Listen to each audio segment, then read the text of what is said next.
As soon as you hit record, let me know and I'll What's the get matter? started. It says I'm Oh, recording. Papa said bologna was good. He just took out the pack. I told him we'll buy another pack.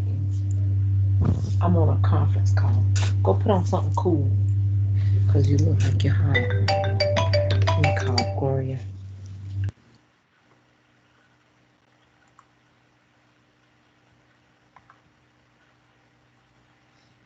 Okay.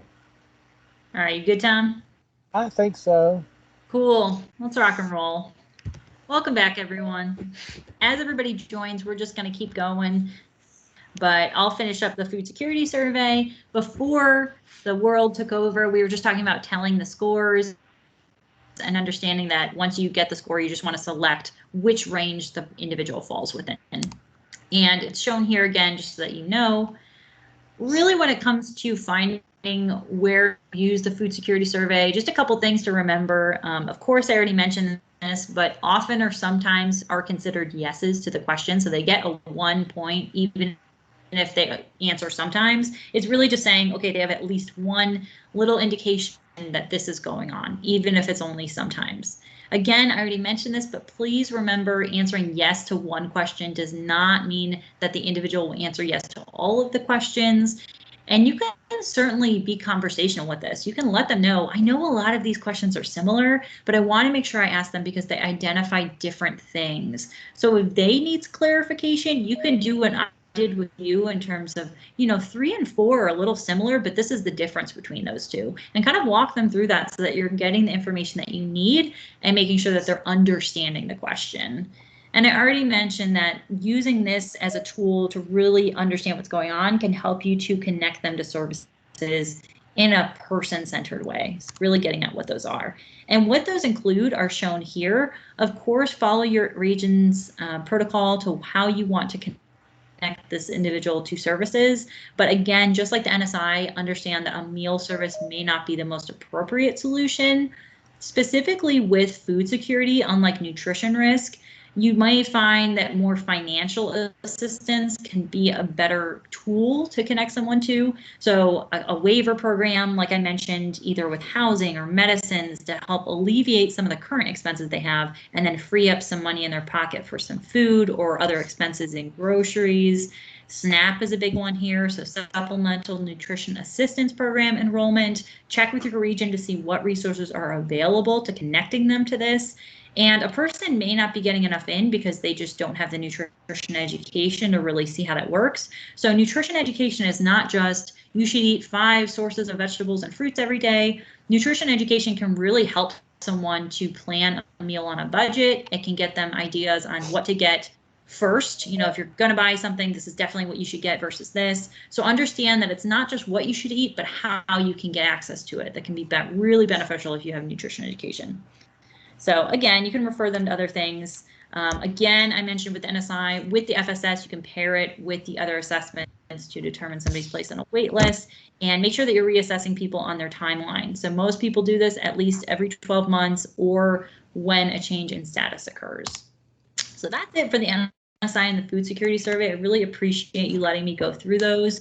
Before I hand it back over, I just want to do a quick check in the chat. I know that we're all kind of getting back on, but if there are any questions about these, please let me know. And I should be on towards until the end of case management bootcamp today. So if other things come up as you think of them, feel free to add them in. Thank you, Tom. All right. Thank you, Renee. I appreciate it. All right. Let's see what happens here.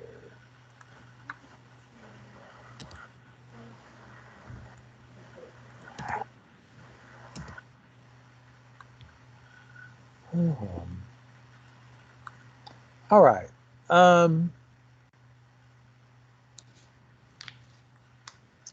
Let's see. We're going to move now to the rat.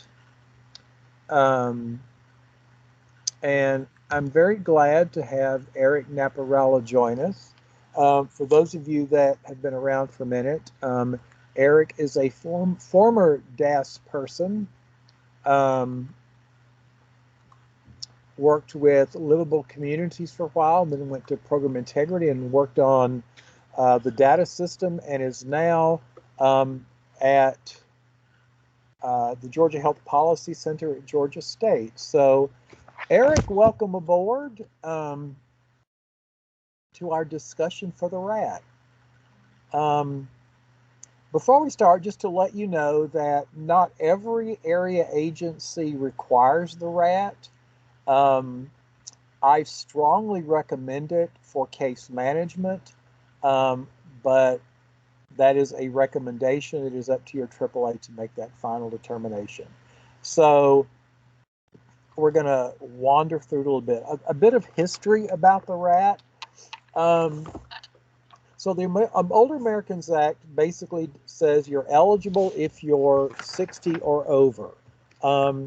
There are some slightly different variations for caregivers and in some cases for people who are able to receive meals. But in general, you're eligible if you're 60 or older.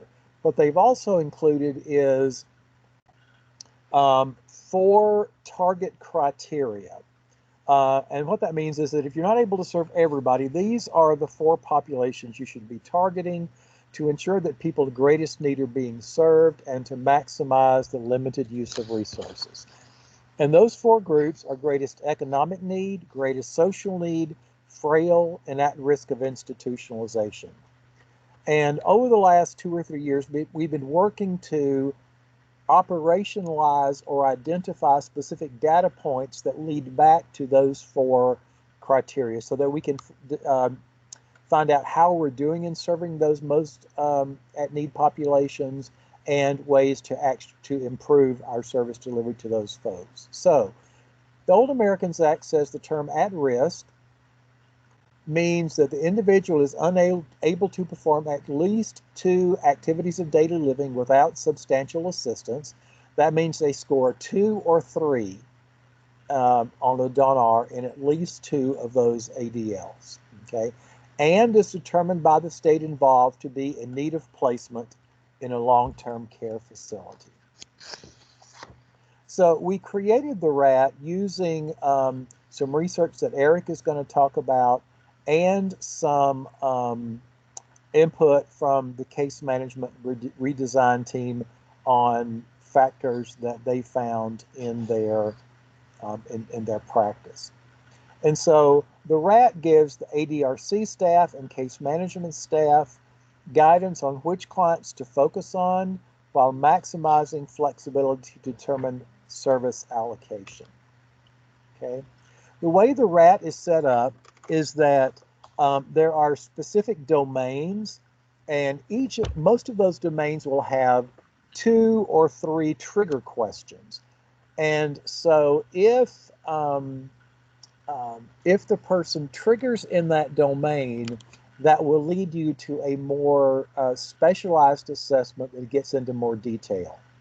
If the person doesn't trigger in that area and you've gotten no indication that domain is a concern based on your conversation, then there's no need to do that assessment. So this was intended to help figure out how to maximize the use of our time.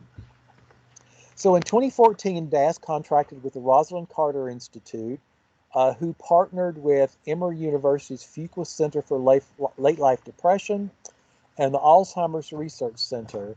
And that partnership did a good bit of research into what are some reliable trigger questions and what are some validated assessments in the domains of cognitive impairment, caregiver burden, depression, mental health, and substance abuse. These trigger questions do not identify risk. It's the full specialized assessment to which these trigger questions lead that are the deciding factor on identifying risk. Okay. So there are some advantages to using the RAT. First, we can objectively measure the risk of institutionalization to help identify and prioritize persons in greatest need when added to the other 3 Older Americans Act target criteria. Furthermore, it not only tells us their overall risk, but it identifies specific areas of risk. so that we can target referrals and interventions to those areas. And third, it helps minimize the potential risk of complaints and appeals through documentation of objective criteria of the Older Americans Act targets. Okay. So I'm going to turn it over to Eric, and Eric, please feel free to throw any other introductions in there, and he's going to talk about some of the data behind it. Okay, thank you, Tom, and hello everyone. Good afternoon. Tom brought me back in to talk about the scoring of the rat because it is a bit complex. If you can go to the next slide, Tom. Picture shows just how complex it is. So you can go to the next slide. So you may have seen the details of the scores at the end of the rat. The score is divided into two different sections, core risk and additional risk. And when you first encounter this, it's probably very confusing. But hearing about how this tool was developed explains why it's split up in this way. So core risk, as you can see, it starts at 10, and that's no risk, and goes all the way to 20, which is high risk. There's also additional risk, which has a range from 0 to 19. So the reason that this is split up is that it was how the rat was developed. So Tom's group came up with potential nursing home placement determinants. So they brainstormed and thought of all these different topics that may lead a person to institutionalization. And then we worked backwards from there, where it was me and a former colleague named Chevis, if some of you people remember that name from way back in the day. But we were tasked with looking for these specific topics and see what the research says about them. The topics that we found to have a significant impact in nursing home placement was scored accordingly, and that's grouped together in core risk. Topics that we found in research to have no link whatsoever or dropped, but then the other topics that fit somewhere in between that were not identified in research, but we couldn't actually say no to that. We kept those in this in the tool, but we're not counting them towards the core risk. So that's more of like additional information that may or may not lead to nursing home placement or institutionalization. And we feel that that's still good information to have when reviewing a person's record. You can go to the next slide. So the research that we found in looking up determinants of nursing home placement, we luckily came across this one study predicting nursing home admission in the U.S., which was a meta-analysis. So a meta-analysis is basically it's an analysis based off multiple papers. So because research is primarily focused on very specific populations, small groups, varying data sets, and a lot of papers, they try to be replicable. A meta-analysis is when enough papers have been written on a certain topic, it will aggregate all of the findings into a consistent metric, and it tries to find overall trends. So that way, if there's 10 papers written on a certain topic, you kind of find, okay, well, what's the average of all of these findings? And that's more likely what the general conclusion will be. Now, this was perfect for the risk assessment tool because we didn't need to combine different papers that may be giving us confounding results. It's already done for us within this paper. You can go to the next slide. So within this meta-analysis, you can go back to core risk. Within this paper, the meta-analysis, it combined all of these different research papers into odds ratios, which is a fancy sounding term, but really it just measures an association between an exposure and an outcome. So it basically takes two groups. One group has some kind of exposure,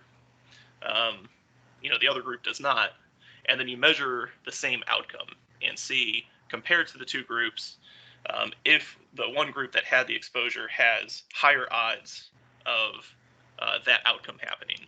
So for instance, the first one I have written up there is ADL dependencies. So you could have, I think it was grouped between no ADL dependencies, 1 or 2 ADL dependencies, or 3 or more. So there are 3 different groups. The ADL dependencies would be the exposure. So what what event you're trying to measure. And then the outcome would be nursing home placement.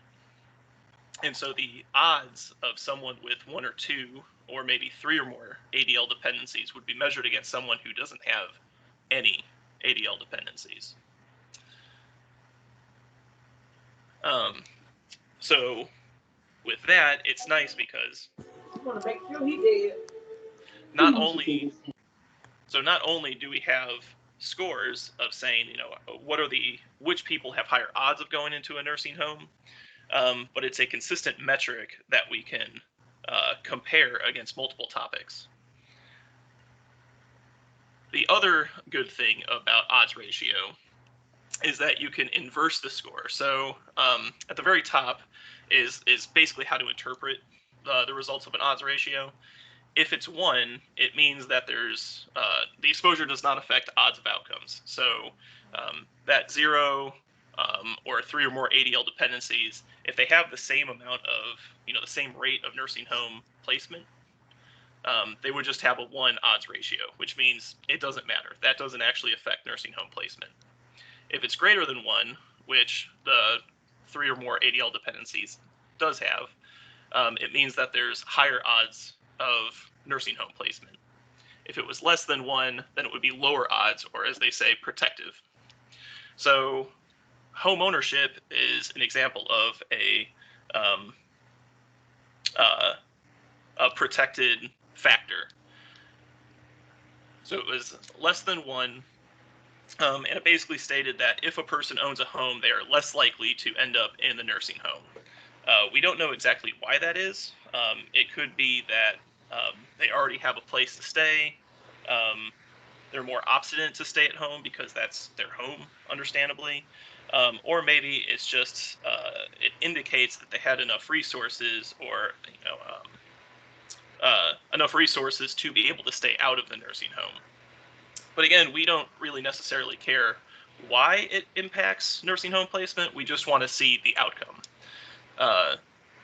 But having these the odds ratios in either protective or at-risk groups, you can inverse the number to say, oh well, what would be the risk if it was non-homeowners?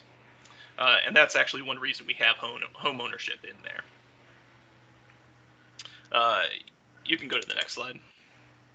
Can you hang on just a second, Eric? Some people Yeah. are having some audio issues, and Okay. I want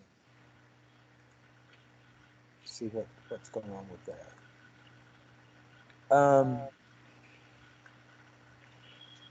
Are Nikki? Are you able? Is your audio okay?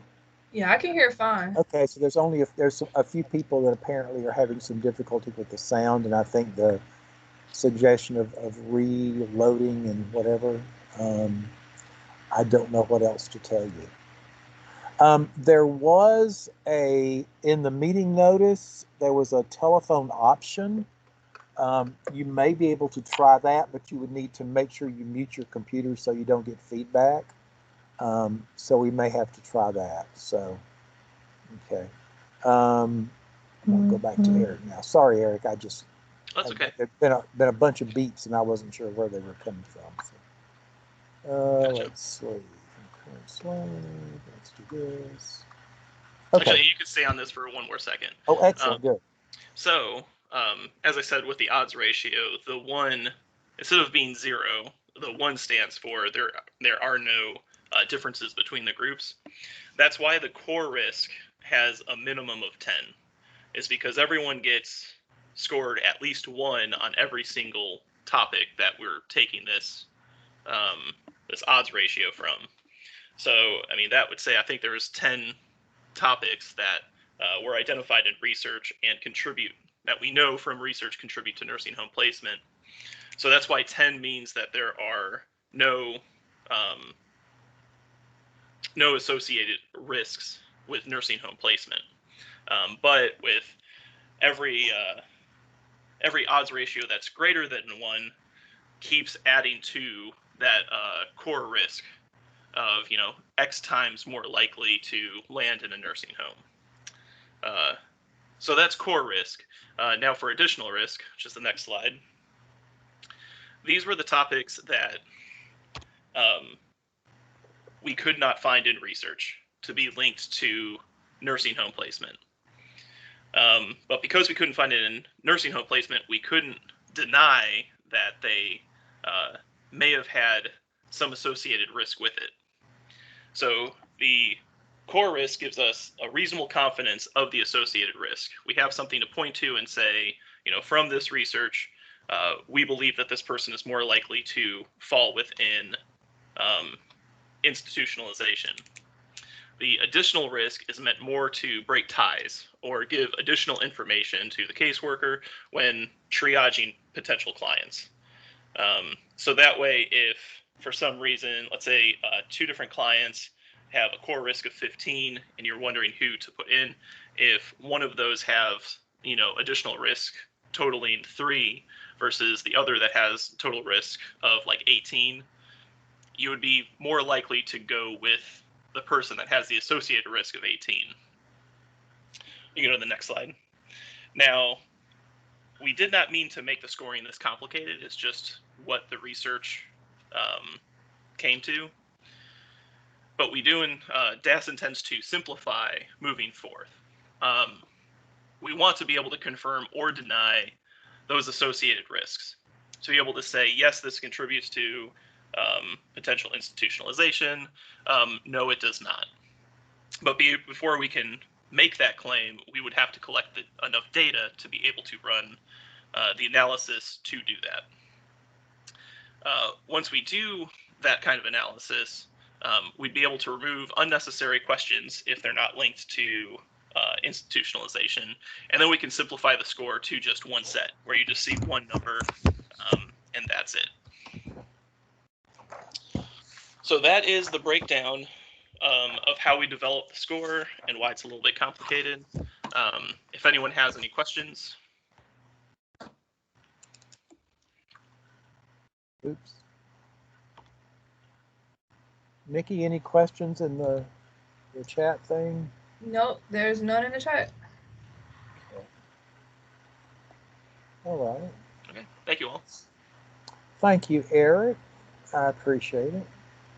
All right, so, oh, a minute. Sorry. All right. So we're going to go into the different sections of the RAT.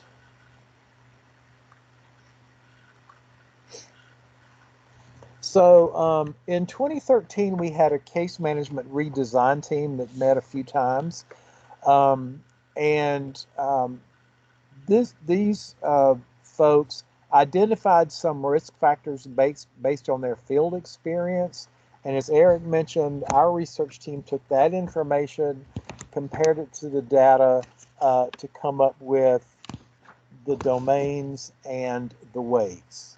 Okay, so I'm going to switch over and just go into the data system and walk you all through the RAT and show you how it works and what the domains are.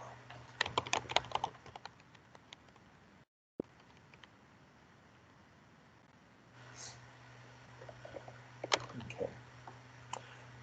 So if I toggle to my client tab and identify the client that I'm wanting to use,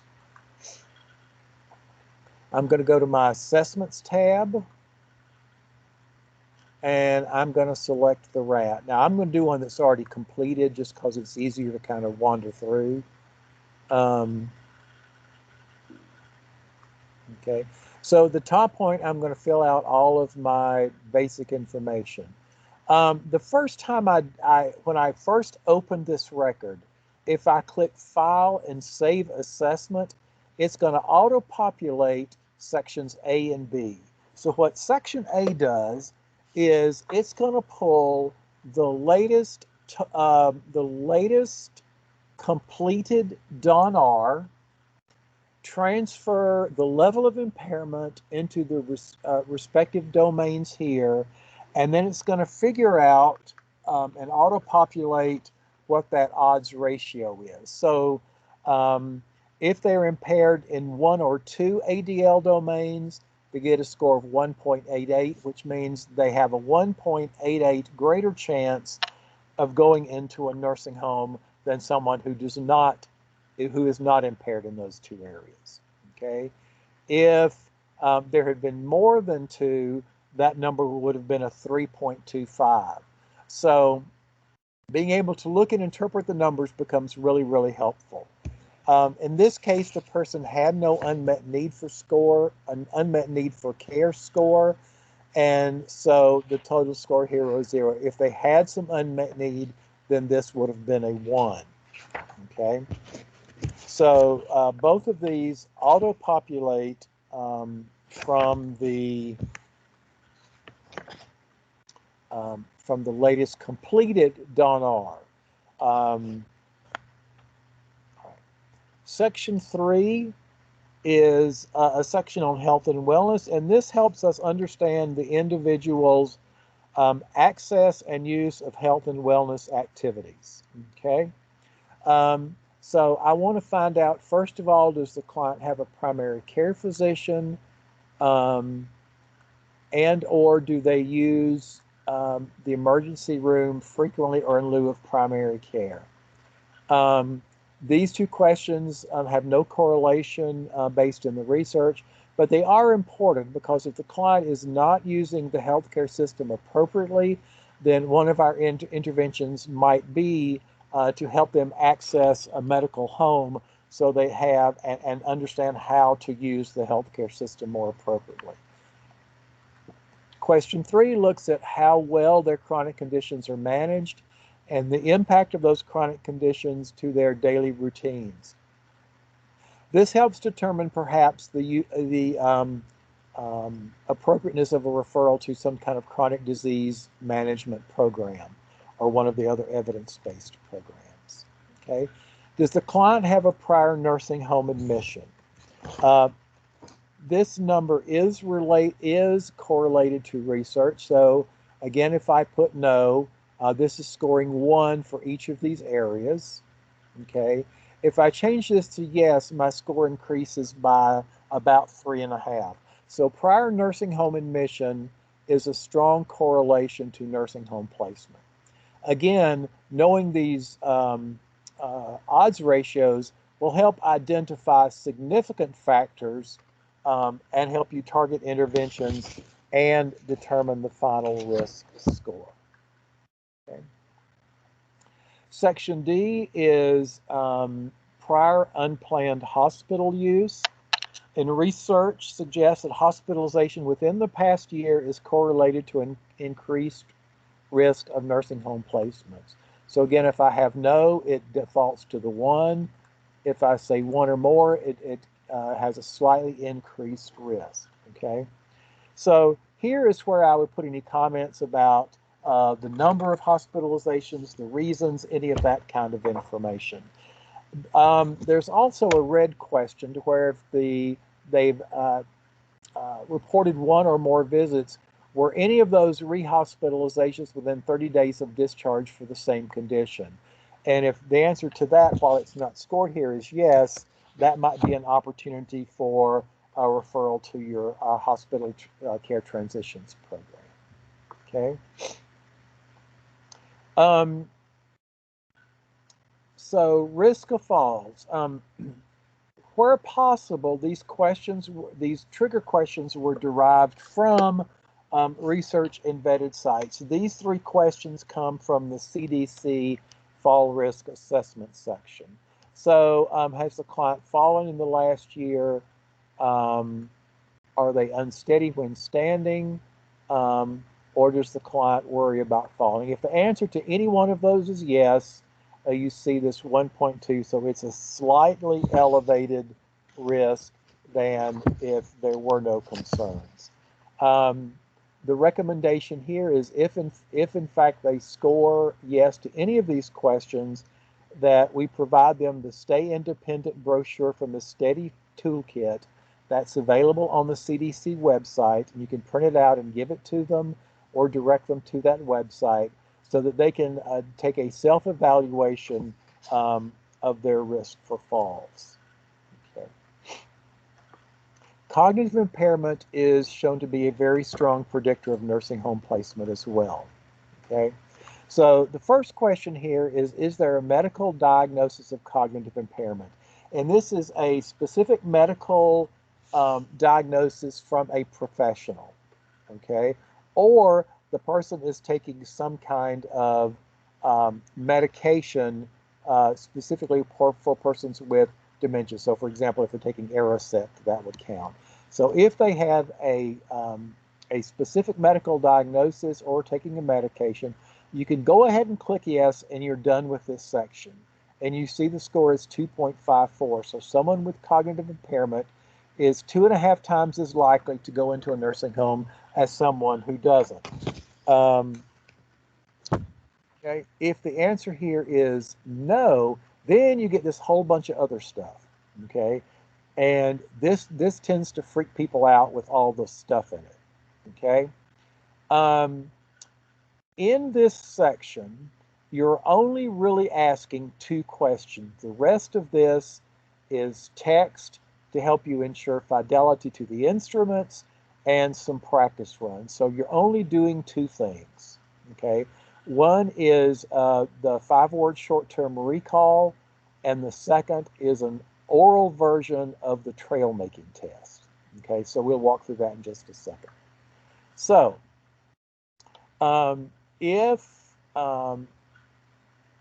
if you say no, then again, you want to look for any clues that you've gotten during your interview, any conversation from the client or the caregiver, or any work you've done with any of your other assessments. So this is the text. This is a memory test. I'm going to read to you a list of words, and on and on. We did this to kind of help you navigate through the process.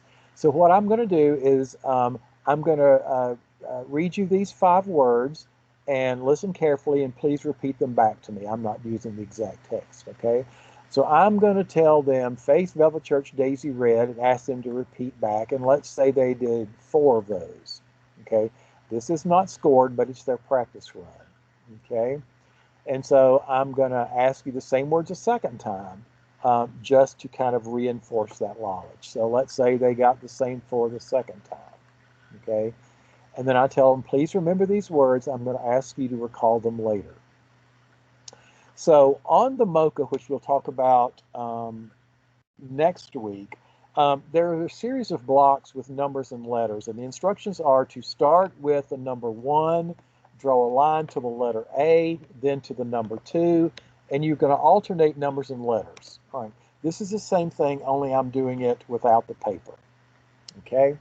So there are a couple of warm-up exercises. The first thing I'm going to ask you to do is count from 1 to 25. Okay, and let's say the person got to 23 and it took 20 seconds. Okay, and then I'm going to and again we have some wording here. If they get stuck, you last said 8. Please continue from there. So I'm just going to let them go up to a couple of minutes. Okay. And so now I'm going to do the oral trail making part. I'm going to ask you to count again. This time switch between numbers and letters. So you would say 1A, 2B, 3C, and so on. And I'll complete the instructions. And so I'm going to kind of monitor how far they go. And let's say they got here and they have up to 2 minutes. So let's say it took them 84 seconds. Okay. And so when I get back, this is scored for me. And based on the combination of how many words they remember, how far they get in the trail making, and how many seconds, the system will automatically calculate the score. So if you see here, we got the same number we had as if they had had the diagnosis or were taking the medications. Okay. Then I'm going to go back and ask them to remember the words. Okay, so let's say this time they remembered 3 of them. Okay, they remembered 3 words, and then it's going to, again, calculate that for me.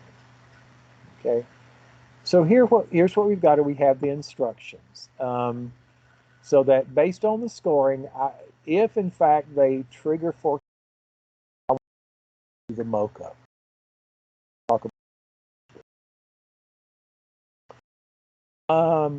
Nikki, I'm going to stop there. Any questions up to this point? None in the chat. The next section is around depression and anxiety. There are 2 subsets of this.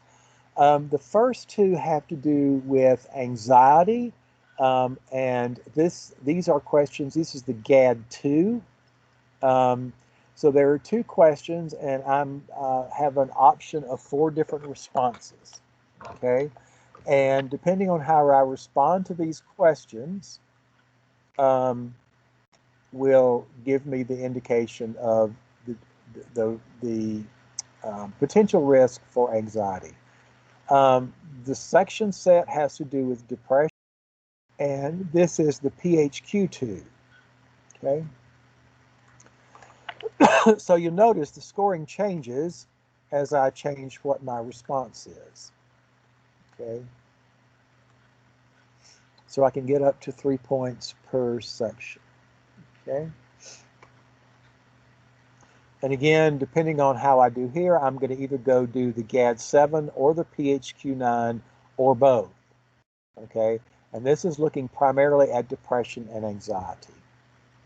Section H is required for caregivers, but so it's just required for caregivers. So the first question you want to ask is, if there's no caregiver present, you're done and you don't have to fool with it. Okay. If there is a caregiver present, then the first thing I'm going to do is ask this intention to place question. And David will talk a little bit more about some of these during his section in just a minute. But what we're going to do is, given your relative's current situation, would you consider placing him in a different type of care setting? And I have 4 responses. If my response is definitely would, then my approach to interventions is different. It shifts from one of preventing nursing home care to most likely helping transition to an appropriate level of care. Okay, probably would, may have the. I still want to ask, is there anything that might help you continue to take care of your loved one? But if this is the answer I get, then my trajectory of interventions is going to go different. All right. If it's definitely not or probably not, possibly probably would, then that tells me I need to look at some additional information. So what I'm going to do is ask these 4 questions off of the Zaret interview. Okay. And again, I have, this one has an option of 5, never, rarely, sometimes, quite frequently, and always. Okay. And I'm going to answer these, and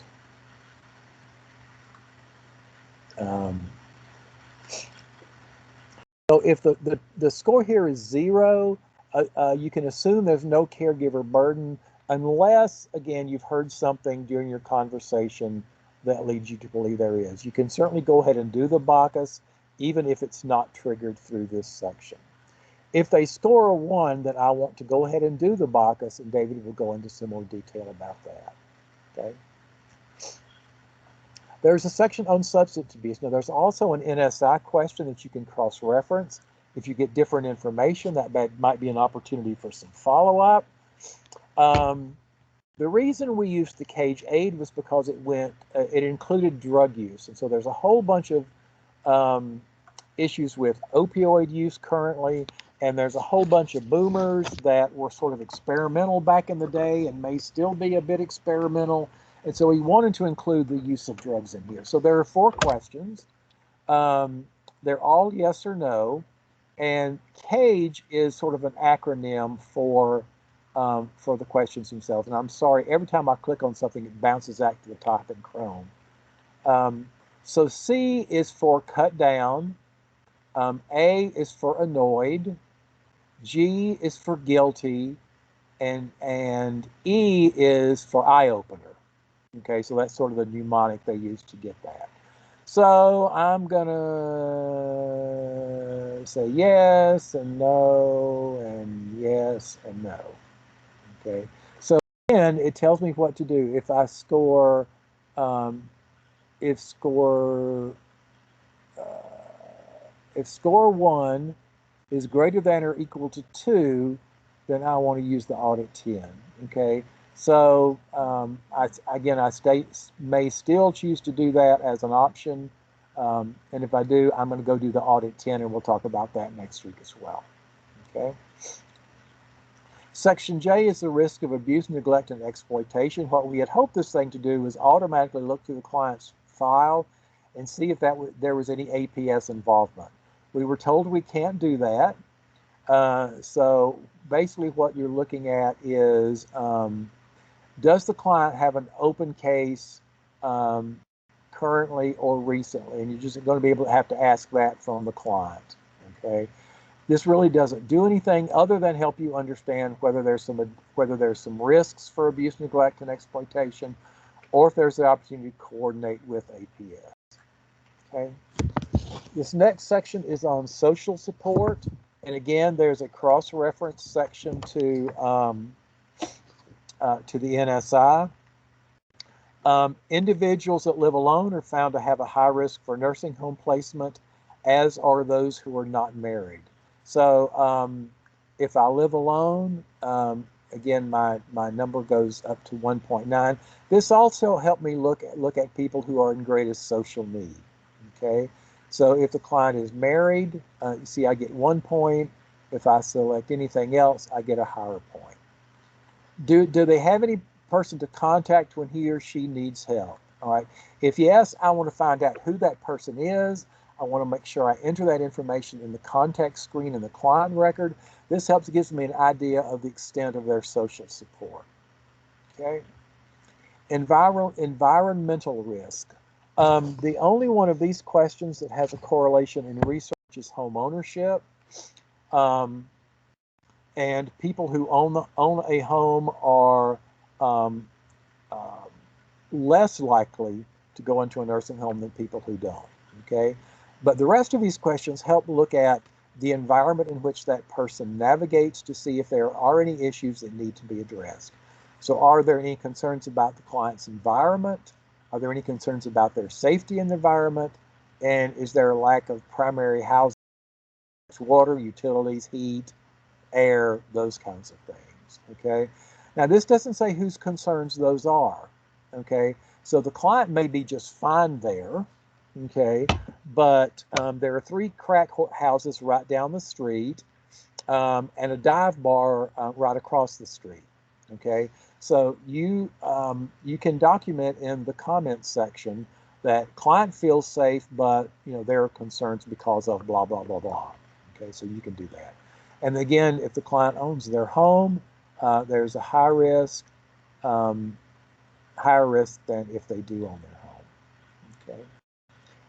Section has to do with access to services, and here I'm looking at resources. So do they have access to transportation? Are they in a rural area? Again, this goes back to greatest social need from the Older Americans Act. Are there any concerns about the safety in the client's neighborhood?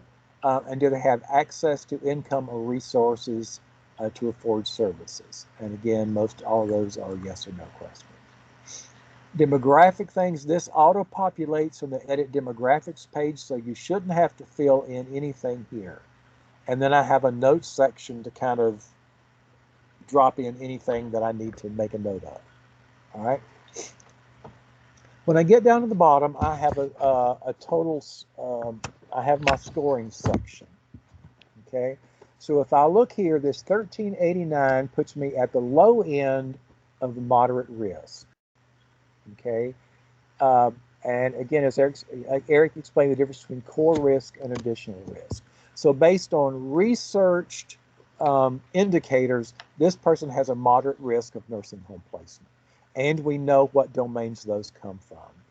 The additional risk, which were those other things that DAS came up with, is they're at the high end of a low risk. Okay, so this is total a score of 19.89. Okay, what you get to do is then determine what is their overall risk level. And this is a pretty much a judgment function. Now, there are some technical numbers to help score that if you want to follow those, but a couple of rules. One is generally I'm going to follow the core risks, particularly if the additional risk is the same or lower. I want to at least follow this one. Now, again, if my score was 16, I'm at the high end of this moderate risk, and I may determine that based on other information that I have and which of the risk factors they triggered for, that I want to make this a high risk case. And I'm certainly free to do that, but I want to put a note in here why. Okay, so for example, if the client has a risk of falls, a prior nursing home admission, have cognitive impairment, and the caregiver is stressed, then I want to just note that in here and explain why I overwrote that and made it a high risk. Okay, so in an ideal world, this risk level would help us determine the frequency of reassessment that would be needed, and help me sort of prioritize my time and energy. Okay, so that's an overview of how the RAT works. Again, most of the sections were intended to be 2, 3, 4 trigger questions to help you figure out, do I need to spend time going on and doing one of these more detailed assessments? Okay, so Nikki, any questions or anything else popping up? None in the chat so far. Really? Yeah. All right. Any questions about the rat? Please unmute yourself or holler or type or something.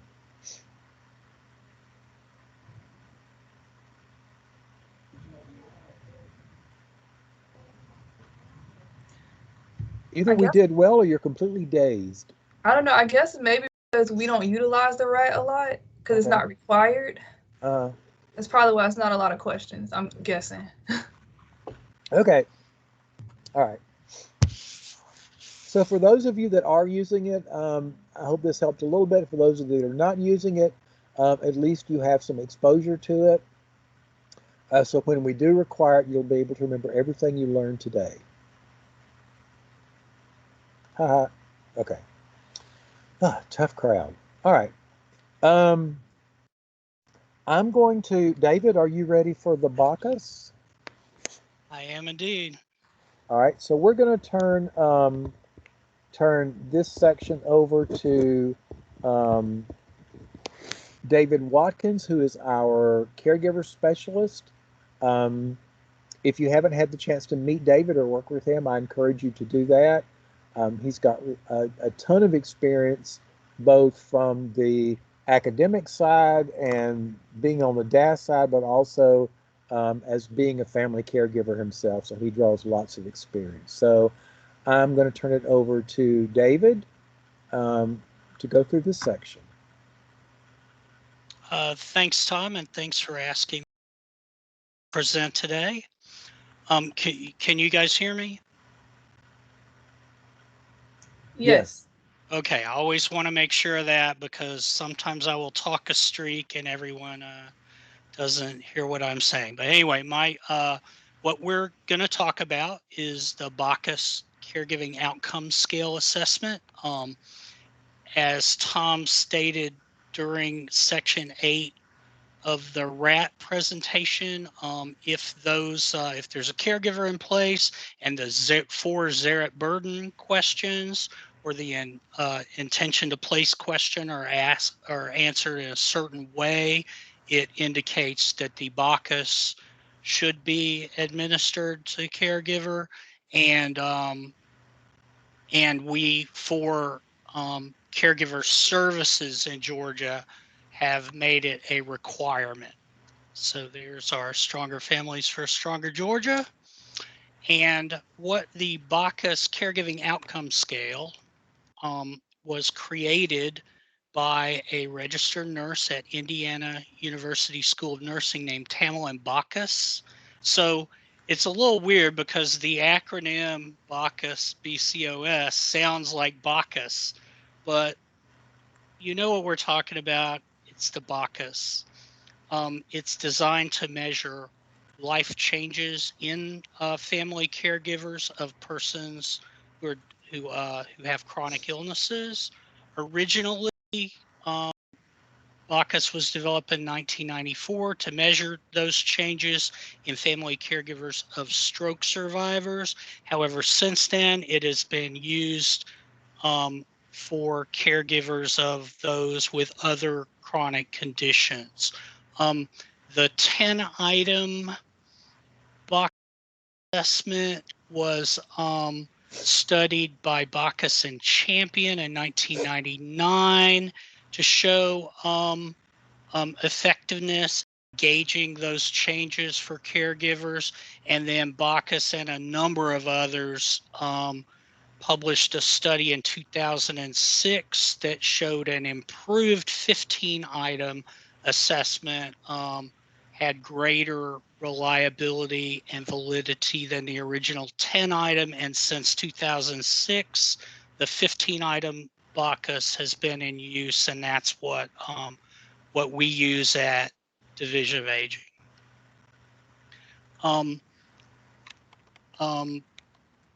She developed the BACUS assessment based on a conceptual model using Lazarus transaction-based approach to stress. And where they were headed with that was the personality factors of the caregivers, for instance, the self-esteem or optimism that their personality shows, combined with the caregiving tasks, mediated by cognitive appraisal. So similar to like cognitive behavioral therapy is about how the caregiver is processing external stimuli, of that the difficulties of the personal care they may be providing, for instance, is what would create the emotional distress and adaptational outcomes. So that burden is related to how the caregiver is processing this, and those adaptational outcomes were defined by Lazarus as the changes in social functioning, subjective well-being, and the physical emotional health of the caregiver as a result of that stressful situation. So we all know that being a caregiver can be very stressful. This assessment is designed to measure that. And here is the assessment. I'm not going to go into how it is in the data system, but this is a paper version of the assessment. It's basically reflected in WellSky. You can see that the group of questions is asked to the caregiver about what changes in their life they have experienced as a result of providing care. For each possible change listed, you're going to pick a number. So it's a scale. You can see change first is represented by negative numbers, from -1 to -3 being the absolute worst potential change as a result of caregiving. A 0 response would be basically that item hasn't really changed, and change for the better are represented by positive numbers. And you can see the items there. You guys have probably given this assessment to caregivers before. We're looking at self-esteem, physical health, time for various activities, their subjective ability to cope with stress, relationship Future outlook, am I feeling hopeless about it, or is my outlook pretty good about it? Energy levels, emotional well-beings on down the line, as to what my perception as a caregiver is of, has caring for this person changed my life for the worse, the better, or kind of neutral. And let's go into how we're going to score those. So to score the 15 item Bacchus, basically those 7 potential responses are recoded into positive numbers. So you'll see that the sum of the recoded responses and the total score for the Bacchus is based on the first 15. So going back, you can see that the first 15 questions are specific items about the caregiver functioning, and that 16th is a kind of a general appraisal of, in general, how their life changed as a result of providing care.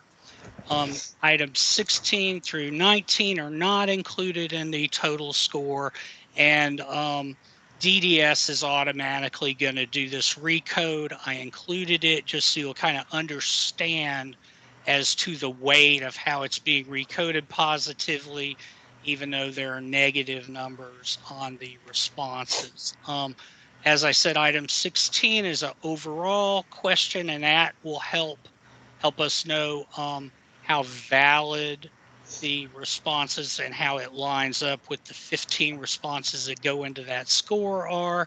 And you can see that item 17 and on, the caregiver has the option of writing in other changes that may have been affected. So there may be something outside of this. My time and ability to do my creative pursuits has just been it's totally gone. I haven't had time to do my art. Whatever the caregiver may have as an issue, if it's not reflected on those 15 questions, they can you can write that in here, and that may be helpful later when we're trying to get the caregiver any services. So I just want to give some kind of the limitations to what these scores mean. These are, as opposed to the DON-R, which when Tom was talking about stresses a really objective analysis of those capacities to accomplish certain tasks. We've got to understand that the Bacchus is a pretty somewhat of a subjective measure of caregiver stress. It's not really intended to score one caregiver against another, but to measure changes in a caregiver over time. In general, caregivers with a low score would tend to have more of a difficult time coping with caregiving than someone with a high score, but really you can't it's not a purely objective analysis, and you need to be somewhat careful about implying those that low scores mean more stress and high scores mean lower stress, because each caregiver is an individual and their individual circumstances may be different. However, we are using the Bacchus to determine one factor of caregiver services wait list. It is a limitation of the instrument, but we did want to try to apprise levels of caregiver stress, and this is the tool that that DAS has decided to use in Georgia. So in general, you can say lower score, higher burden, higher score, lower burden. 15 is the lowest possible score. If you scored -3s all the way down, that will recode to 15. 105 is the highest possible score. If you have +3s on all of the items, no change would be a score 60. That's just a marker. You could have score a 60 with some positive and some negative responses. So are there any questions about the scoring or kind of how we're using the Bacchus? If not, we'll continue. The purpose of the Bacchus and what it can tell us is two things. It can give us some data for outcome measures, especially through time. If we can look at total scores and see general improvement in stress and burden levels, we can look at the individual item scores to see if on any of those particular domains we have improvement or decline across those domains. And the other way the Bacchus can help us is as guidance for service planning. We can determine an area of need and a level of need from those particular items. Responses to specific items can tend to give us potential interventions. If I'm having a difficulty with chores, we may want some respite help with those chores, and we'll get into more of that. May be able to tailor specific area to the caregiver's life with the goal to decrease stress and improve caregiver well-being. So we want to be thinking as we're assessing the caregiver, what is it that caregivers generally need? And one of the main things that caregivers need is time. Time for themselves, time for family, friends, and for others. Caregiving takes time. Caregiving takes attention. And depending on the individual situation, it can take more or less time. There were periods of time before I was a caregiver for a person with Alzheimer's. In the early stages of Alzheimer's, I felt pretty comfortable leaving her alone. And later on, there was no possible way that she could have been left alone. And that's really, that's where time comes in. Caregivers also need help with various caregiving chores.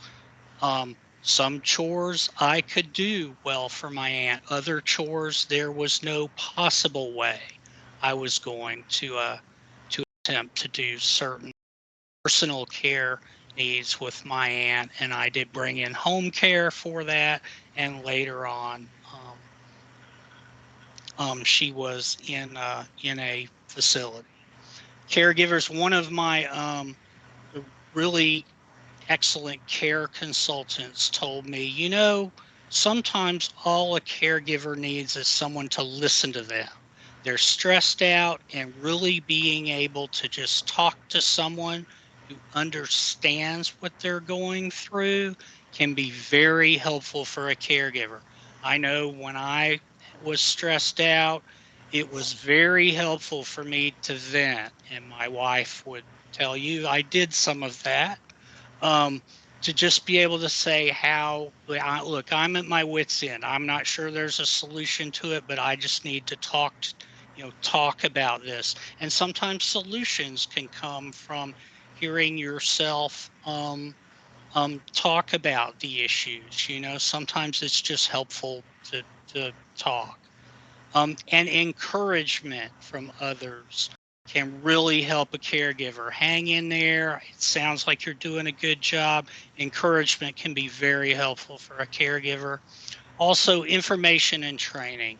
This is something sometimes a caregiver just isn't maybe quite sure of their situation. I know many of the decisions I made were literally in crisis. I had never dealt with this before. I don't really know what to do. This is a crisis for me because I'm not sure exactly how to approach this, and it's interesting where you'll get hints and some help along the way as the caregiver journey goes on. So help to even just assess the situation, much less navigating the medical system, which can be really crazy. I know at one point I had a discharge planner in the rehab really helped me. And at the insurance company, who I was talking to about Medicare really helped me in some ways that I wouldn't have suspected. And then again, just the human services is a difficult journey for a caregiver. Strategies for caregiving challenges that they may encounter along the way. General problem solving about what do I do as a caregiver in this situation, and then there's just the caregiver stress, the caregiver burden. It can be overwhelming. It can seem worse than it is sometimes. Feeling caregiver be feeling guilt. Did I make the right decision in this situation? You can be stressed out, second guessing yourself as a caregiver, and stress management can be helped. So those are some of the needs that caregivers may have. Now, what are some things that we can help caregivers with? One thing that is traditionally helpful for caregivers is respite care. And we have a definition for respite care. It's a service which offers temporary substitute supports or living arrangements for the care recipients in order to give a brief period of relief or rest for the caregiver, where I would get a bit of respite from my caregiving. So traditionally, this occurs in the task of personal care, which can be provided by a provider, or homemaker services. So personal care such as bathing, homemaker such as helping to clean up the house. That means I, as the caregiver, wouldn't need to do that. Very helpful for me. I can go out while the home healthcare aide comes in and gives my aunt a bath and does those housekeeping chores, and can go do my grocery shopping or attend to some of my needs as a caregiver, and I'm provided respite in that way. The other traditional form of respite would be an out-of-home respite, where the care recipient may go to adult daycare for a couple days or a few days a week, or to an adult day health program if they need a little bit more help and there's an adult day health program in my area. And that way I've got a little bit of time to myself while they're taken care of during the day, and can attend to my needs as a caregiver. Outside of these traditional types of respite, there are a number of other services that can also give me a little bit of breathing room or help to alleviate my burden and stress. And I've got a longer list on this slide. There are chore services, home mods. Having a ramp is really going to help if my loved one's in a wheelchair and I've got to go up those steps every day. It's much easier with a ramp, so that's actually going to help me with time. It's going to help me with difficulty, and that can be a caregiver service. Assistive technology can be very helpful for the caregiver as well. Home health care. I'm not saying that all of these services are available in each of you guys' areas, but they can be a helpful service for a caregiver. Meals, I know during the COVID pandemic, meals for caregivers have been a service that's been provided. Home delivered meals can take that cooking burden off of me. Material aid, I know various regions in Georgia have incontinence and other home health supplies are made available, and that can be I will tell you, there was a lot of money spent on incontinence supplies when I was doing caregiving.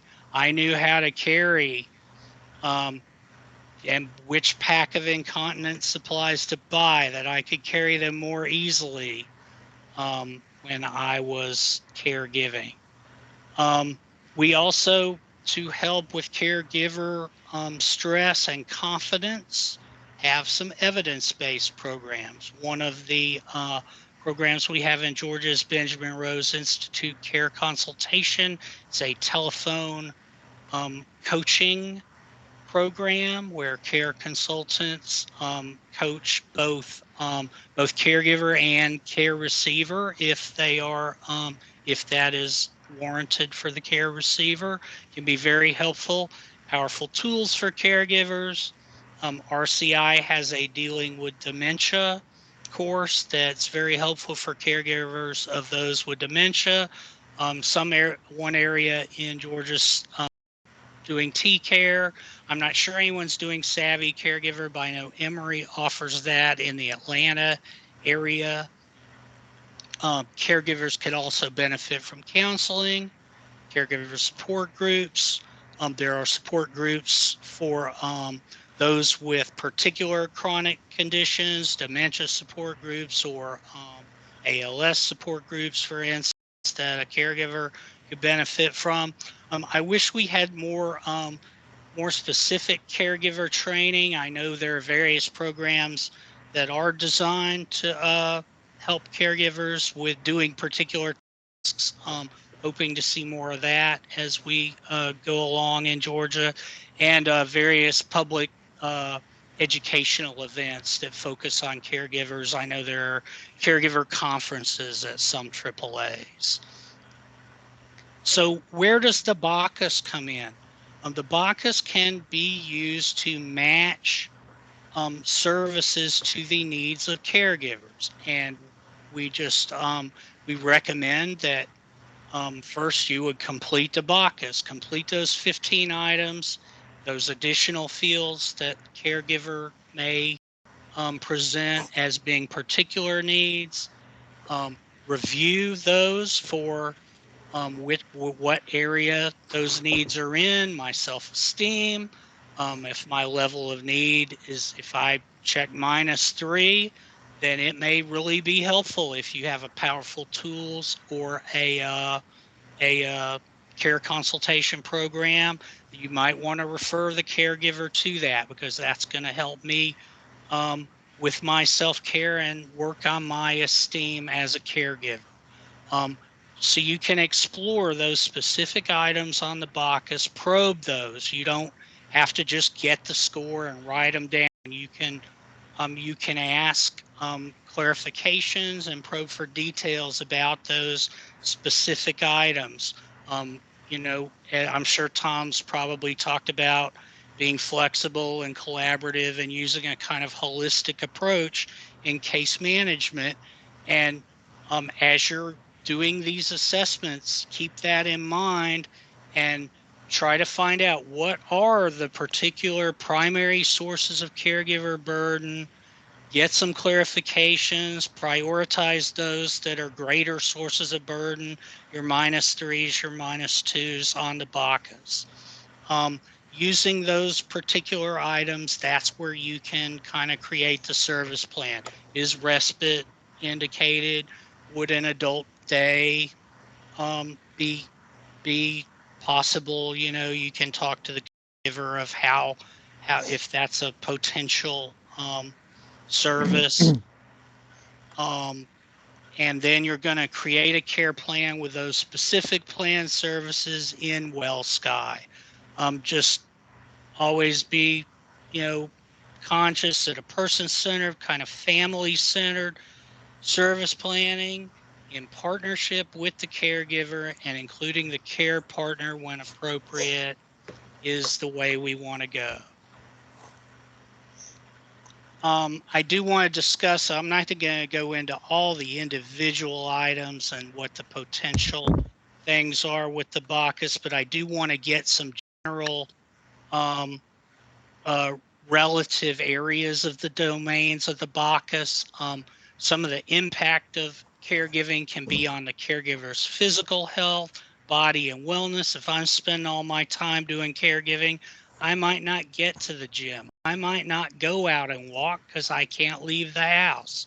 I may just not, if I'm getting depressed, I'm not going to take the time to do my exercises. My emotional health, if I'm a stressed out mess because of this and I'm not so sure of maybe what my decisions are and how well I'm coping, caregiving can affect my emotional health negatively. And caregiving can affect my quality of life issues, time for my social relationships, my main, people's marriages undergo difficulty when they're having to split their time between the marriage, kids, caregiving, financial stability. If I'm having to provide financial help to my loved one, that can become difficult, and that creates stress too. So these domains, they're not all separate things. They are interrelated, but on the Bacchus, you can see that some kind of line up with those quality of life, emotional and physical domains of the assessment. And I lived this straight from Gail Alston at RCI's presentation on the Bacchus, and she's kind of outlined using color coded there. The light blue ones are quality of life domains.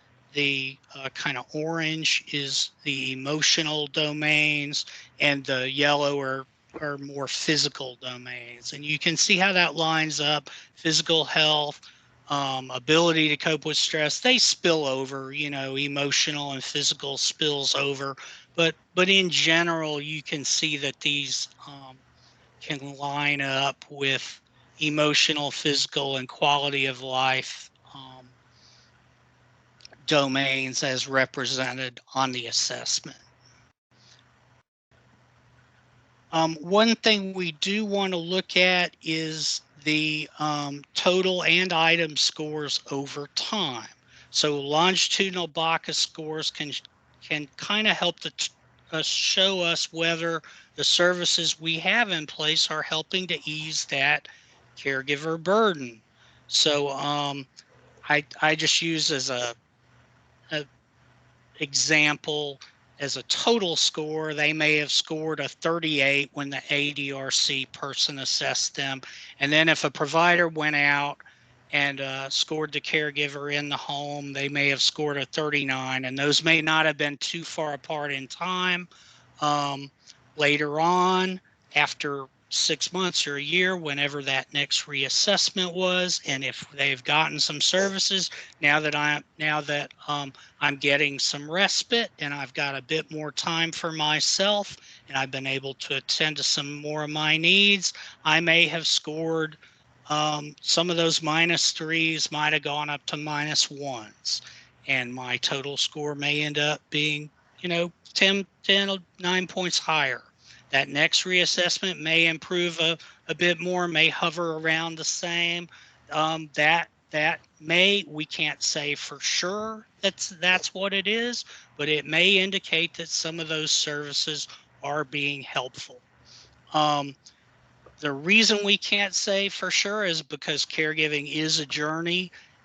These items on the Bacchus are subjective from the caregiver perspective, and they're given through time. So we could say potentially those services are helping to ease caregiver burden if those scores are higher the next time. But also caregiving situation changes through time. So I know that 2 years in to my Alzheimer's caregiving journey, that situation had changed quite a bit from when I initially started giving care. Her cognitive impairment had changed quite a bit within 2 years. And that's the care receiver condition. But have I, as a caregiver, improved as a caregiver? Have I learned some skills? Have I become more confident in my skills? Has my self-efficacy improved, and has respite helped me along the way? These are just some things that you can Take a look at the domains on this assessment. You can check those individual items to see if they've changed over time, and to see if those particular quality of life, emotional or physical domains are reflected in those changing scores.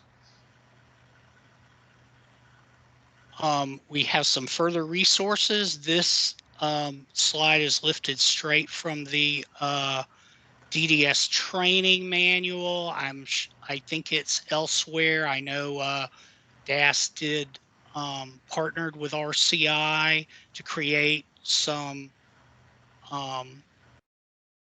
training webinars. There's number 27. In order to give the BACUS, you should definitely go to the Assessing Caregiver Burden training webinar on the RCI website. There's the link. The training videos on YouTube at the RCI point, and there's also a BACUS section in the client assessment guidelines in Manual 5300 on Otis. There's me. There's my contact information. You know, you can get me at the state at my email address. And do we have any questions about the BACUS assessment?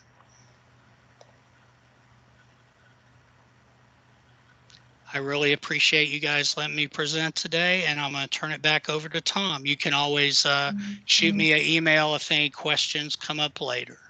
David, would you scroll back to the color chart page?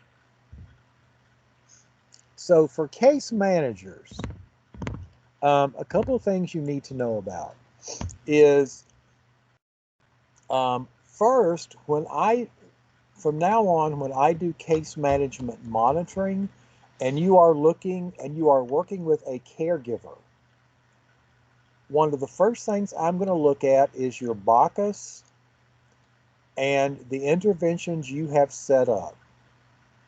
And if your interventions don't line up directly back to the BACUS, I'm going to make a note of that. Okay. The second thing that, for those of you that are supervisors or program managers, might be helpful to know is fairly soon it is going to start monitoring more specifically our caregiver programs. And he's going to be looking at similar issues. Okay. So I'm going to give you an example. If the 3 areas that I scored on were my physical health, my level of energy, let's say it was my self-esteem, my physical health, my future outlook, and my emotional well-being, and you've put respite in place, I'm going to want to know how respite is supposed to address those particular areas. Okay, so just a heads up. So with that in mind, if you have any other questions about the BACUS, this would be a good time to ask them. So there's one here. For case management, we are working with a caregiver. We need to be documented under the caregiver's file, correct?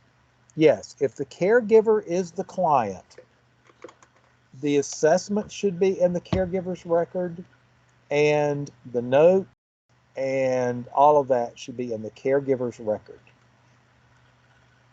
It is not necessary that you would do a DONR on the care receiver. If it's helpful, you're welcome to do that, but it's not required. In the old days, you had to do a DONR. Okay. If the caregiver is the client, everything should be in the caregiver's record. Yes, thank you, Brooke, for that clarification. Any questions about the BACUS while we have David here? Everybody feels comfortable administering it and recommending interventions based on the findings.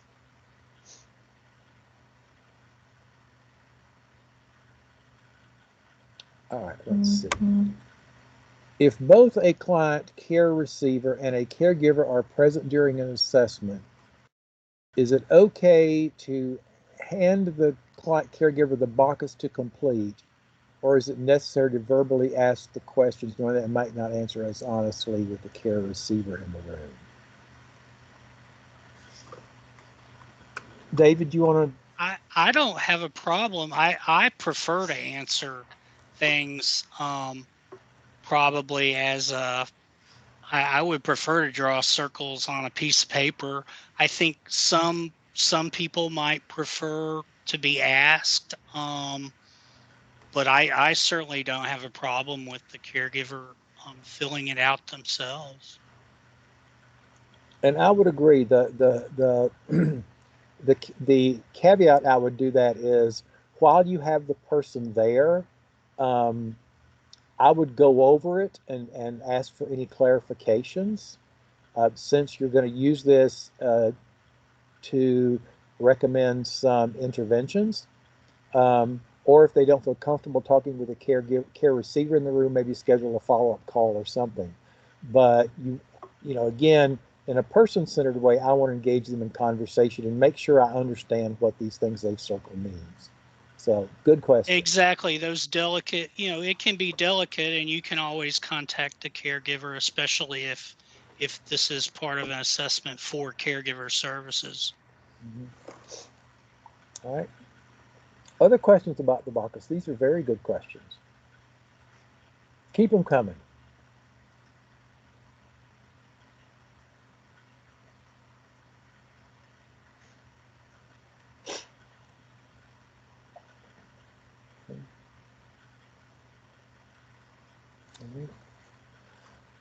I don't see any other ones at this point, David. So. Very Thank good. you very much, sir. I'm going to unshare my screen, and y'all have a great day. Thank you, David. Again, feel free to keep operating some questions. Before we launch into the last session, and we're running a little bit ahead of time, does anybody have any questions about anything we've covered so far today that you want to bring up real quick? Feel free to unmute yourself or type it into the chat.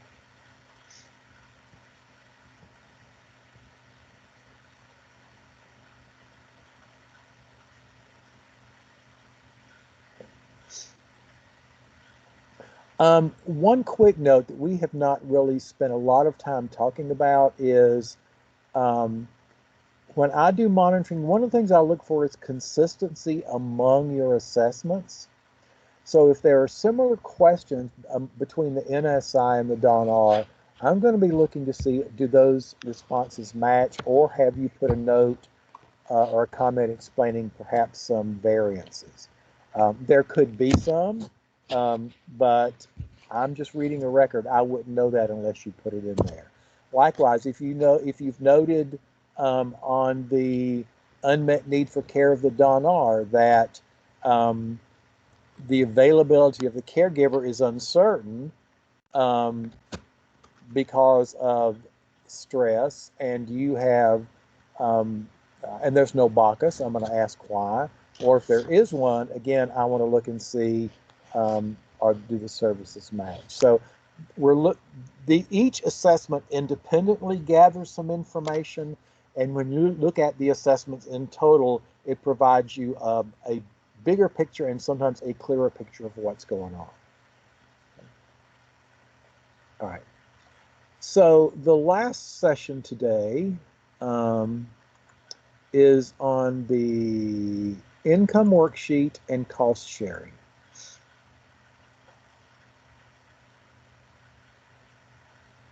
Okay.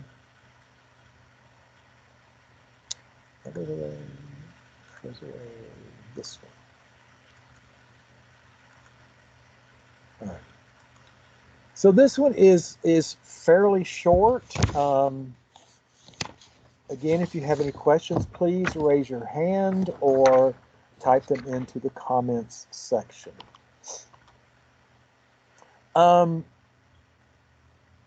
So cost sharing occurs when I pay a portion of the cost of a service or an item. Okay. The easiest way to think about this is when I have a copay at the doctor's office. That copay is akin to my cost share. Okay.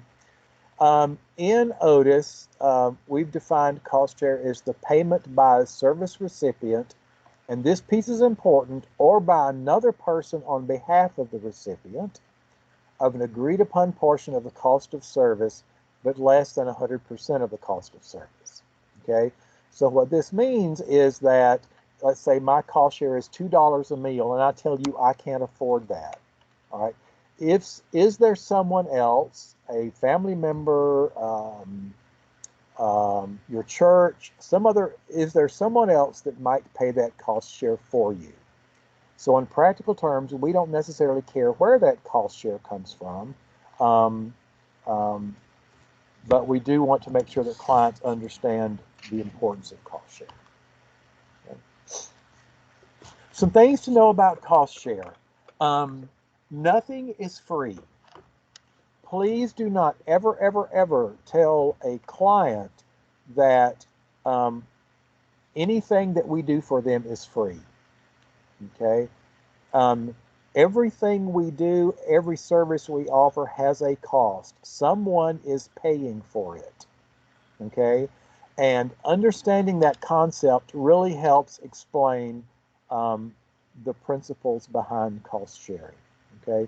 So I want to know and be able to explain what the cost of that service is and what it includes. Okay, so home delivered meal, for example, my home delivered meal may cost $6. Okay, but that includes the dietitian who makes sure it meets all the guidelines. That includes the purchase of the food products, it includes the preparation, the freezing, getting it to you, Mrs. Smith.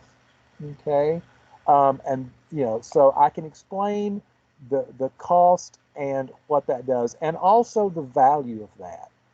Okay, so the value of that is that Mrs. Smith doesn't have to get out of the house. She doesn't have to worry about where her evening meal is coming from. She doesn't have to worry about whether that meal is going to be healthy. And if it's delivered to her home, then she has that added value of someone being able to check on her. Okay, so understanding the cost and the value. Okay. Old Americans Act. The Old Americans Act has a section on consumer contributions, and that includes cost sharing and voluntary contributions. Okay, so the Older Americans Act permits states to implement cost. Okay, there are some exclusions to that.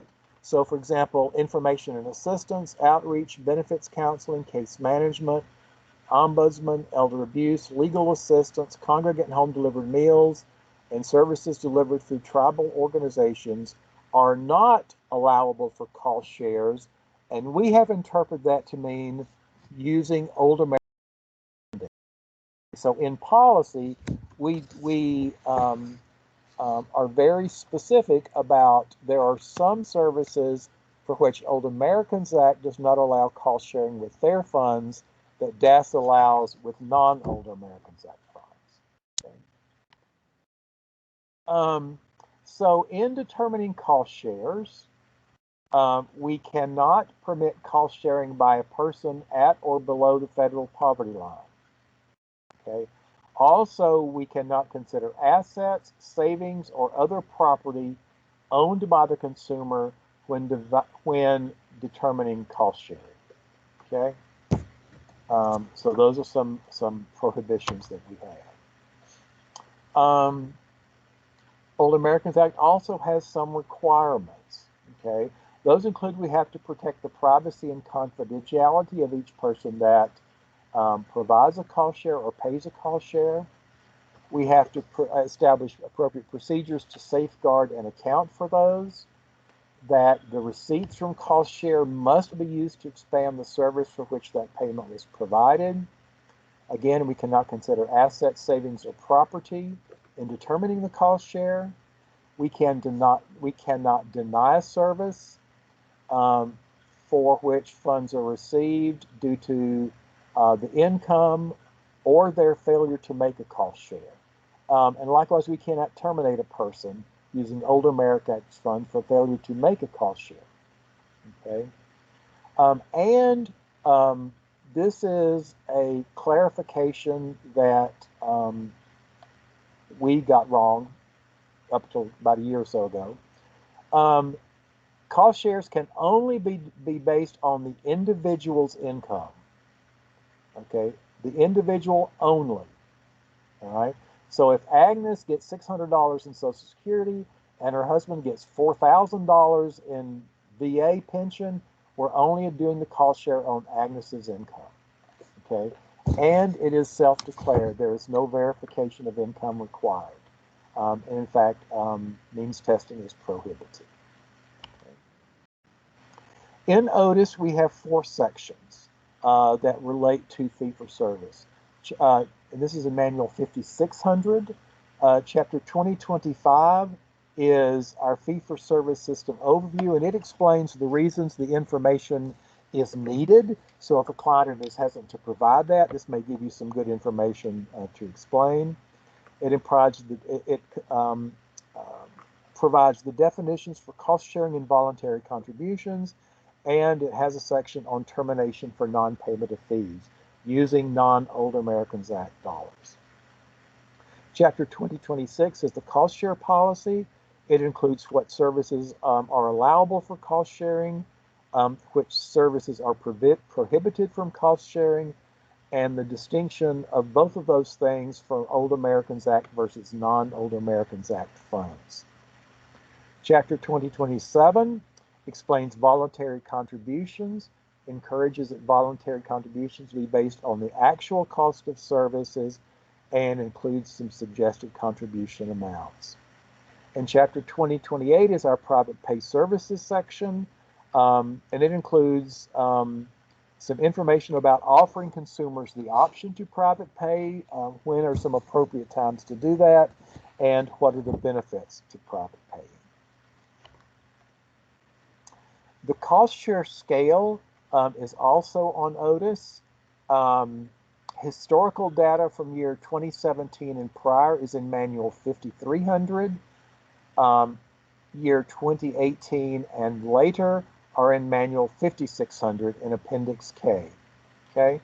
The Federal Register publishes the HHS Federal Poverty Guidelines each year, usually in February.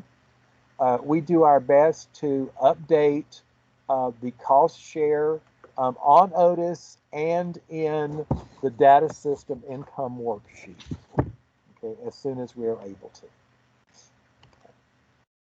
So, in the data system, we have an assessment called the income worksheet. Moving forward, all of the data that is required on the Edit Demographics page will auto-populate from the latest complete income worksheet. Okay? The income worksheet does 2 separate things. One is it helps determine cost share. The second thing it does, it helps determine whether or not the person is at or below the federal poverty level. Those are 2 distinct calculations. And so we've reformatted the income worksheet to track those and auto-populated it to the Edit Demographics page, so you don't have to worry about transposing information correctly and figuring out what is the federal poverty level and is this over and under it. Okay, so we're hoping that this will simplify that. So on the Edit Demographics page, you have monthly income. If it was prior to July 31st, it will show that number. After August 1st, it should auto-populate, okay? So it's going to tell you the client's monthly income or the family income from the income worksheet. It's going to transpose or populate the number in the household from the income worksheet, and it's going to calculate behind the scenes whether those 2 pieces of information result in someone who is below the federal poverty level and include the yes or no response, okay? So if I go into the data system and I open a client record, navigate to the Assessments tab, and go to File, Add Assessment, I'm going to see this income worksheet. Okay. Near the top of that form, you have all the headers and all that kind of stuff. And you get to the client income section. Okay, this section is used to determine cost share. So I'm going to list the client's monthly income. I'm going to list any offsets that I'm going to use to calculate a net income for cost sharing purposes. So I can deduct things such as healthcare costs, prescriptions, over-the-counter medications. If they're in EDWP and pay a cost share there, you can include that. We're also working on adding caregiver expenses to this, since the caregiver is the client. Okay, so these are expenses that are allowable to offset the client's monthly income. The adjusted monthly income is going to take their monthly income, subtract those offsets, and give you a number on which the cost share is based. Okay. Row D is going to take the gross income, multiply it times 12. This is for the purposes of the federal poverty level. Questions E and F are used primarily for EDWP eligibility. And row G tells you what the federal poverty guideline is for that income and household. Okay. There is a tab near the top of the assessment that shows number and household, and you're going to auto-populate that. And then further down, it looks at, since again I'm looking at federal poverty based on household income, I'm going to look at other household monthly income, the total annual household income, whether that household is below poverty. Again, these are all based on the household's income, and then the cost share percentage based on the net income that you've calculated for that client. So if you put in the basic information, the system is going to give you all of the calculations that you need. So what happens if they refuse to disclose income? We are putting a request to add to the data system on the income worksheet that the individual or the other members of the household have refused to disclose. That's not there yet, so you'll just have to write it in the comments section. But currently, we've drafted a policy that says each AAA must develop a written policy on how it will serve consumers who refuse to disclose income. Okay. Again, if I go back to the Otis manual, there are some reasons that income is important. First of all, it helps us determine, are we serving the right people, and making sure that our network is sustainable. Okay. One of the tricks if the client refused to tell you their actual income might be to say, would you mind telling me if your income is above or below, and then tell them what the federal poverty level is for an individual, okay, for one person. That may help you a little bit, okay? We've suggested that cost shares for people who refuse to disclose be based on the median income for older adults in that region, or the AAA may choose to use median incomes at the state level or county level, whichever is most advantageous. So you'll need to find out what your AAA's policy is. Okay. Household, as it relates to the federal poverty level, are all related family members who live together. Okay, so that is how federal poverty level or household is defined in that calculation. Okay, again, for cost sharing, you're only using the individual income. Okay. That's it for the income worksheet and cost sharing stuff. So there's a question in the chat, Tom. Yes, hit me. It says, being that there's a section for other household income, do we need to ask other household members for their income amounts, or no, since the cost share is based on the client's income only? So there are two things here. For the cost share, you don't need other family income. Okay. The other family member's income is important for the determining is the person at or below federal poverty. Okay. The reason that is important is remember earlier we talked about the 4 Older Americans Act criteria that help you target clients. One of those is greatest economic need, which is defined as at or below poverty. Okay, so if you are not able to calculate that, that could potentially impact the client's priority level for services. Okay, so in most of the waiting list calculations, that Older Americans Act target is one of the factors in the algorithm. So theoretically, what I would be able to do is say, okay, Agnes meets 4 of these criteria. Joe only meets 2. Right? All other things being very similar, I'm going to pick Agnes because she meets more of the target criteria. Okay, so being able to explain why that information is important can be real helpful. Okay. And again, you're not going to be verifying any of this information. It's self-reported. They're free to lie to you. I mean, you know, all you can do is you know, report what they tell you. Okay. And you know, historically, cost share is something we're really uncomfortable talking about. We don't like talking about people going to the bathroom. We don't like talking about their faith, and we don't like talking about cost sharing. Okay, but it's really, really important. Research tends to show that people who contribute to something value it more. Okay, and generally complain less and do whatever. Okay, so there are some values to people cost sharing. Okay. Tom? Yes.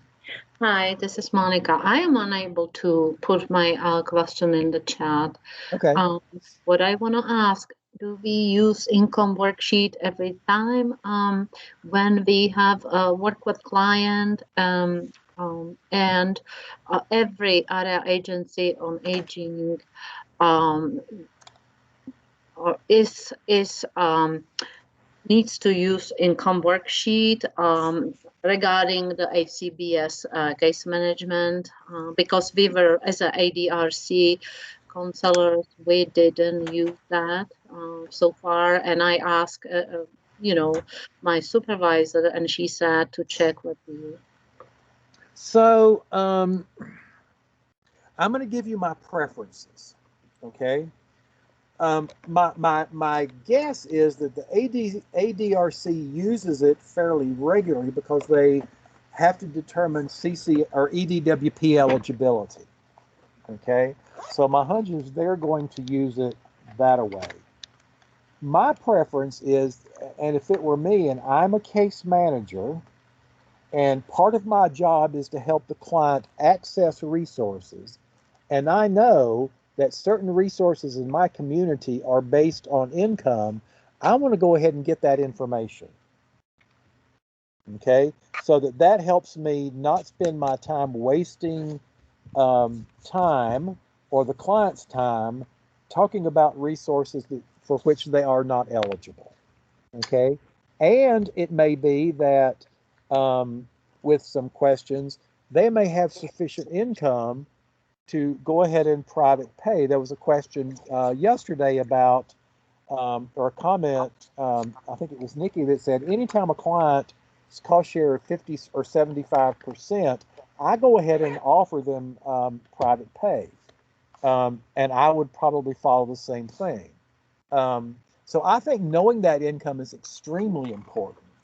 And again, whether they give it to you or not is a different story. But, you know, again, hopefully if I explain it in a reasonable way why that information is important and how me knowing that will help me help them, you know, sometimes that may mediate that. Yes, you correct for we are using, of course, we have to know the client's income, and we are not using the worksheet, but we are noting that what is the client's income, and how much would be a cost share and so forth. So this is the way you want us to do that, preferably with every client, Yes, as right? opposed to putting in a Okay. case note, yes, we would prefer Mm-hmm. it be done in the worksheet. That Mm-hmm. way it populates the edit demographics page correctly. All right. That's all. I just want to ask you that. Thank you. Thank you. There's a question, how do we calculate the units to determine the cost share amount? Um, for the income worksheet, I wouldn't necessarily worry about that piece of it because I may not know how many units the client is going to get at that point. Ideally, what we wanted it to do was to be able to calculate the cost share based on the percentage that you've come to and the cost of a unit of service for that provider. Ames used to be able to do that. I don't think that we've been able to get that level of sophistication in DDS. So at least I want to be able to say, your cost share would be, 25%. And ideally, if I know enough about my network, I could say, to help you with the housework, that, $6 per hour. We generally do 2 hours at a time, so that would be $12, you know, depending on the frequency, okay? Or the cost of a meal in your area is $6, and so your cost share would be $1.50 per meal. So at least I want to give them the percentage, because again, they need to make a decision whether they want the service or not. So I want to, when we talked about informed consent, I want to give them enough information that they can make that determination effective. Okay. So these are okay, good. That sounds like that answered that one. Excellent. Any other questions about the cost sharing or the income worksheet? Any at all?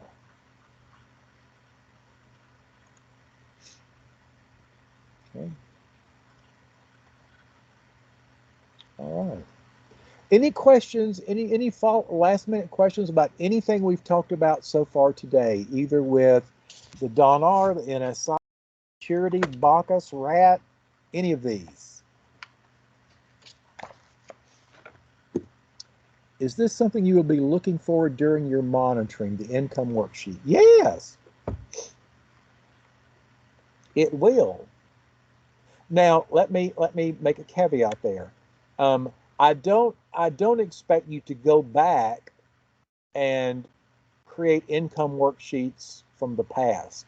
So I would say, as you're reassessing someone or assessing a new consumer, start with today. Don't worry about, oh my God, I've got all these clients, I need to go back and no, don't do that. Don't work backwards.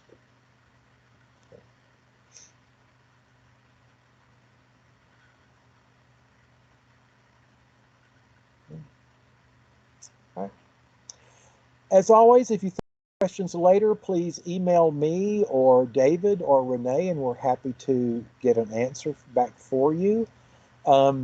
We're very interested in knowing how we've got 2 more boot camp sessions. I'll talk about those in just a second. But we're always looking for suggestions on how to improve these things that are not Microsoft Teams specific. So if you have any suggestions, please email one of us, and we'd like to know that information. I'm going to hang around for a couple of minutes after the training officially ends. If anybody has any questions or wants to talk about anything just anything at all, frankly. Next week, we're only doing one session next week, and it's on Wednesday the 14th in the afternoon. And it's a fairly full session. We're going to talk about the MOCA. We're going to look at the PHQ-9, the GAD-7, and the CAGE aid. Liz Head from Department of Public Health is going to talk about the STEADY Toolkit, home safety and driver safety. The one and only Karen Nelson is going to talk about the triage tool, the waiting list, cost of services tier 1 and tier 2. And then Jenny Northcutt, who is a consultant with the Carter Center, is going to be working with us on screening and working with clients who have behavioral health issues. And so that's going to be really, really interesting. So next week begins at 12:30. We'll go to 5. Week 5, which is October 20th and 22nd, we're going to be pulling all this together with some case studies. Okay, so if you have any questions that have come up at any point, we'll go back over what we've learned before or what we've talked about before and do a case study and get some practice. Okay, so that will be fun. So we have 3 more sessions. Again, next week you only have 1 option, but we will be recording it. Week 5 you have 2 options. You are, of course, you are welcome to come to both, but only 1 is required. Okay, so if there are no additional questions in the chat or anybody wants to unmute themselves, we'll let you go a little bit early today to make up for that snafu in week 1 where I kept you 30 minutes over. So thank you for participating in today's session.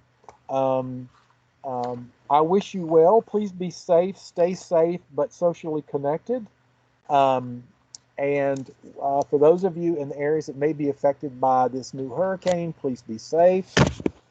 Thanks for all you do. We appreciate all of you. And we will see you next week, if we don't talk to you before. So thank you again. I'll hang around for a little bit if there's any other conversation. So take care, everybody. Thanks, Bye-bye. Tom. Bye. Bye. Thank you. Have a wonderful weekend. Thanks, Monica. You too. I hope the rain is not going to